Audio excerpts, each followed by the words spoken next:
il a plu fortement aujourd'hui à Abidjan et ce n'est pas fini. La météo annonce d'autres pluies encore plus violentes à Abidjan et en province.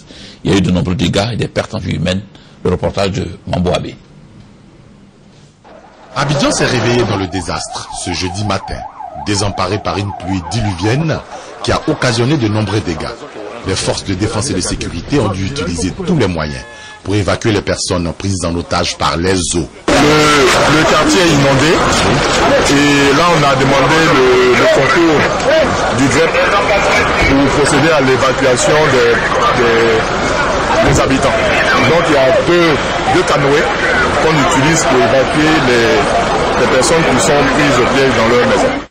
Avec une force titanesque, les écoulements d'eau ont créé des mares. Dans certains quartiers, on dirait que la terre a tremblé.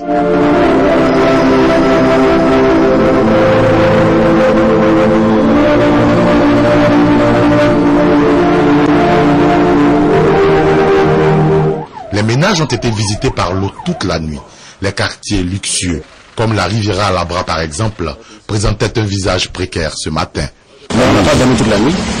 On n'a pas dormi toute la nuit parce que toutes ces rues que vous voyez là, vous voyez tous ces détritus qui jonchent la rue, cette rue était pleine à 1 mètre. 1 mètre, il ne pouvait pas sortir. Donc nous avons veillé toute la nuit.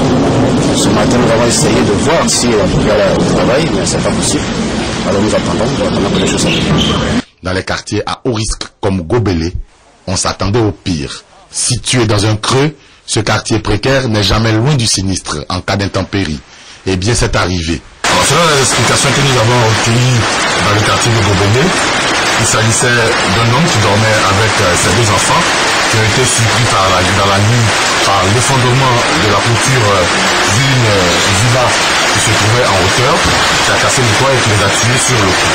Alors le bilan provisoire au niveau du quartier de Gobelé est de 3 morts, donc un homme et 2 de ses enfants.